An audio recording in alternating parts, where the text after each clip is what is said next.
Hi everyone and welcome to today's episode of Cubby's Corner. I'm really sorry I haven't been able to do more reviews recently, but I don't know if you've noticed, but I've moved house and I've recently moved job, so I've actually been really busy in the last month or so, which is why I haven't had a chance to really make a video. I also haven't been reading as much just because I've been so busy, although I have recently finished the Hunger Games trilogy. I finished it last night. I'm not going to do a review on that because it's so popular and it's so all over the place. I feel it wouldn't really matter if I made a video or not. I'd rather do something a bit more unknown. So I'm actually going to talk about a book. I read the first book in the readathon last month and I finished the rest of the series not long after that. So I'm going to be talking about the Green Rider series by Kristen Britain. There's 4 books out at the minute. There's more to come soon, hopefully, because the 4th book ends on quite a cliffhanger and I really want to know what happens because I hate cliffhangers, which is why I like to read books that have already been finished, really. But I didn't realise at the time that they hadn't been finished. I thought that was it, that was 4 books, but no, there's more to come. So yeah, this is the series. It's quite long. They're not in order. You can see it's the 1st, the 4th, 3rd and then the 2nd, just because I put the first book on top so I could show you. But yeah, I really enjoyed them. The first book was quite enjoyable. The 2nd through 4th book all have a really good plot, like overarching plot that goes on. My main issue was that there's a bit of a love triangle thing going on that really doesn't sort itself out until the last half of the 4th book, I suppose. And that sort of stuff really annoys me. It's just, please just pick. I don't care about your drama. It was the same with the Hunger Games. Just pick, please.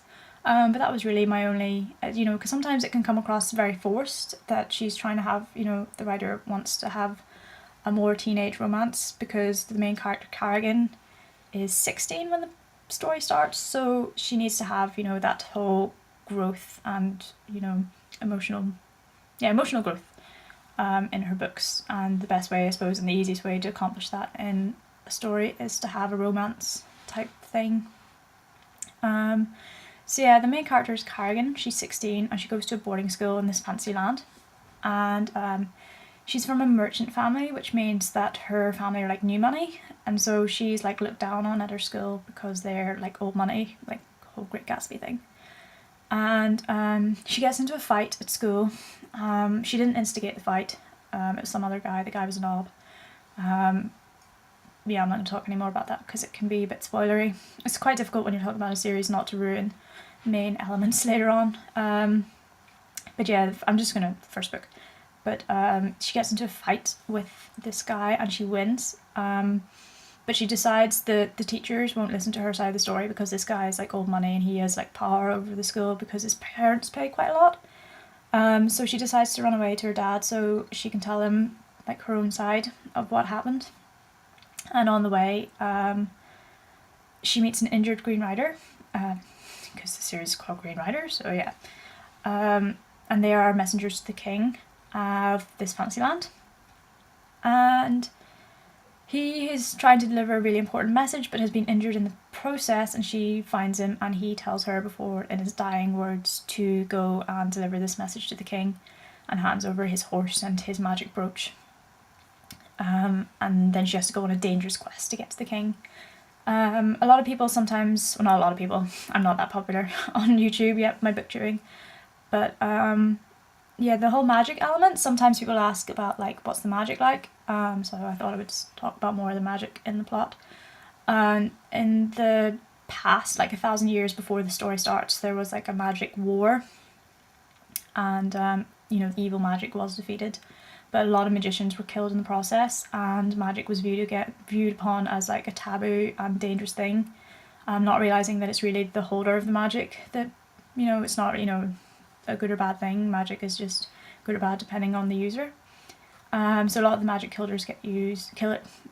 magic users get killed in the early history before the book, so magic isn't a huge thing. The elves in the book, they're elves. Did I mention that? No. Yeah, they're there, but to talk about them really spoils later on plots. So They have a lot of magic, but it's not really explained in the series. I imagine it will be more so later on. They use a lot of magic, and there are these things called moonstones, which have like moonbeams inside them, which are very magical, which are used in the book. But the Green Riders all have brooches, and the brooches augment the user's natural magical power that they may contain. It's a whole like wands thing from Harry Potter, where the brooch calls out to the user, as opposed to like the user just picking it up.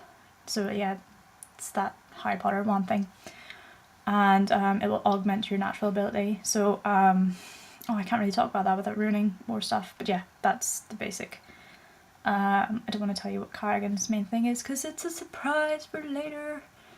But yeah, she does get some magical abilities. And what else is there in the book? Oh yeah, there's the whole wall thing, like in Game of Thrones. There is a whole north-south division in this magical land that, I don't know if it has a name to it. I can't remember, I'd have to look it up. But yeah, there's a wall which separates the like civilized south from the wild magic infested north.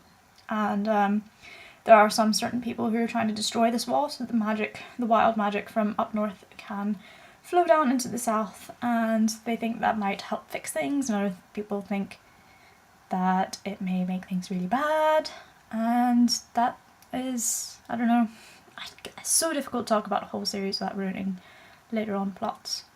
And I hate to be a person that be like spoils things, because if you're told spoilers, then that really throws you off reading a series.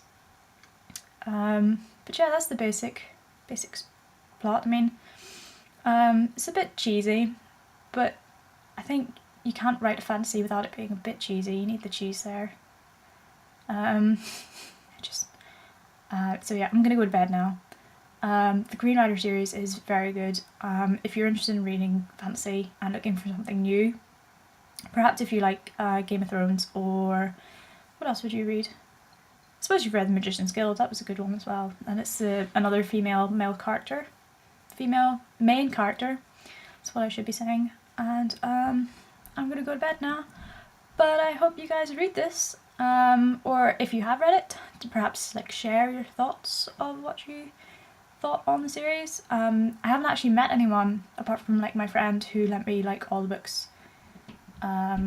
Like I haven't met anyone else who's read them, and anytime I bring it up to people, they're like, I've never heard of that series. But I have seen it Warstone, so I do know that it's a thing. It's not just some really, really random obscure series. So yeah, I'm gonna go to bed, and I hope you have a wonderful week. I will see you soon whenever I finish some more interesting books. Bye bye!